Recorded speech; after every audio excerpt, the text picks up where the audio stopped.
Congress has proposed legislation, bipartisan legislation, that would prevent police and law enforcement from obtaining data from computer systems in our vehicles. As we know, there have been quite a few technological advancements in cars, and most cars now have various computer systems in place. And there have been loopholes in the privacy laws that were allowing cops to essentially collect data from those computer systems. Shockingly, Congress realized that this is a problem, and now both Democrats and Republicans are planning to vote on legislation to limit this spying capability by cops. Now, legislation introduced in both the House and the Senate will force cops to obtain a warrant. Nice, before extracting information stored in the computers on board modern cars, closing what the bill's sponsors say is a glaring, outdated loophole through the Fourth Amendment. Now, the bill has been labeled the Closing the Warrantless Digital Car Search Loophole Act. And again, it has support from lawmakers on both sides of the aisle. Recent automobile models, by the way, rely heavily on computers for everything from navigation to engine diagnostics to entertainment, and entice drivers to connect their smartphones for added features and convenience. These systems log drivers' movements while also downloading deeply sensitive personal information from their smartphones over Bluetooth or Wi-Fi, typically silently without them even knowing about it or consenting to it. So the reason why I give you that information and that context is because we're not talking about like, oh, what's the gas mileage in the car? We're talking about very sensitive personal data and information that cops had access to without a warrant because of this loophole in the way our privacy laws are written. And by the way, the conversion of cars into four-wheeled unprotected databases with troves of information about owners, travels, and associates has presented low-hanging fruit for law enforcement agencies, which are able to legally pull data off a vehicle without the owner's knowledge. They are aided by a small but lucrative industry of tech firms that perform vehicle forensics, extracting not only travel data, but often text messages, photos, and other private information from synced devices. So this story is actually really good news. So not the invasion of privacy part, that is disastrous. And there's so many stories to get enraged about, but this is another one. Like, no, we don't agree that you could have everything in our phone just because it went in the car. That's absurd, it's totally absurd. So why is there good news here? Because for the first time in a long time, this is actual real bipartisanship. The Republicans are on the right side of this one.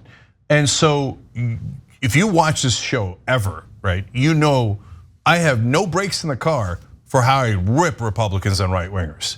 So they're gonna get no quarter here at all. But we do actual news. So, and I don't have a bias against Republicans. If they did the right things and the Democrats did the wrong things, then I'd go to their side. And I know a lot of Democrats are, no, you gotta stick with our side even if we're doing the wrong thing. No, I don't agree. All I care about is policy. In this case, the Republicans are not disingenuous. Oftentimes, in fact, on police reform, they were disingenuous. Oh, we'll negotiate with the Democrats and run out the clock while we pretend to do police reform.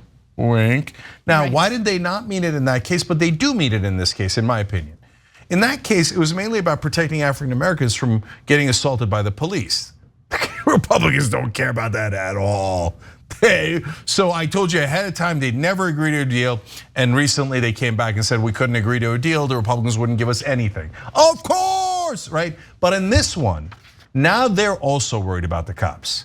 Are they though? No, I think they are. Why? I'm actually shocked that they care about this at all. We're talking about people in positions of power who are insulated from the realities that ordinary Americans are dealing with. They're always far more concerned with their own personal financial investments and their donors than anything else. So why do you think they actually care about this? Because they're hearing it from their base. And the Republicans are much more responsive to their base. That's true. The Democrats hate their base. That's true. If the Democratic base says something, Democratic leadership is less likely to do it, not more likely to do it. But when the Republican base, which is very active, let's put it kindly, yells at their politicians crap their pants. And I'll give the Republican voters credit for that, okay? The politicians are supposed to serve you. They're supposed to be your representatives, even if I don't agree with you, okay? Now in this case, it's a very rare situation where we do agree.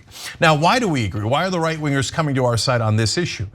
Because this is about police overreach on privacy issues. And you see now with January 6th and others, the right wing is now getting, oh, the police might look into us.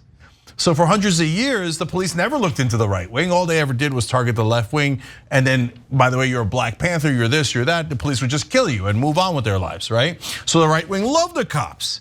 But now when the cops actually investigate the law breaking of the right wing, they're like, whoa, whoa, whoa, whoa, whoa, whoa. We should have some protections here. Of course, but why do you, it's in the Constitution. We're super happy that you finally read a part of it outside of the Second Amendment. So they're like, oh my God, I went 2 amendments down and the Fourth Amendment says they can't have all my information if I didn't commit a crime. That's right. Hey, welcome to America. Great to have you here. And by the way, I'm not being facetious. It is great news. And so when the right wing cares, we can actually get action. Okay, we should probably get the right wing to care about the fact that social media platforms collect our private data and sell it to third parties all the time. Well, they do care about that now. Online retailers. So that's why the tech companies are in a little bit of trouble. Right, I mean, online retailers, that's another example. I mean, there's a whole industry of what's referred to as data brokers. And what they do is they buy our personal information from all sorts of websites. You buy something online, when you put in your information, whether it be your address for delivery, your phone number, all of that, that gets sold to third parties, to so-called data brokers, who then sell our personal information online.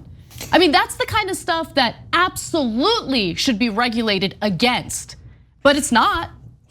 So that one's trickier. No, huge problem with that. No, that's okay. There's nothing wrong with having a huge problem with that. But that's not the government doing it. And so it's a different problem, but the government doing it is much worse. So, and guys, let me explain something that's very important.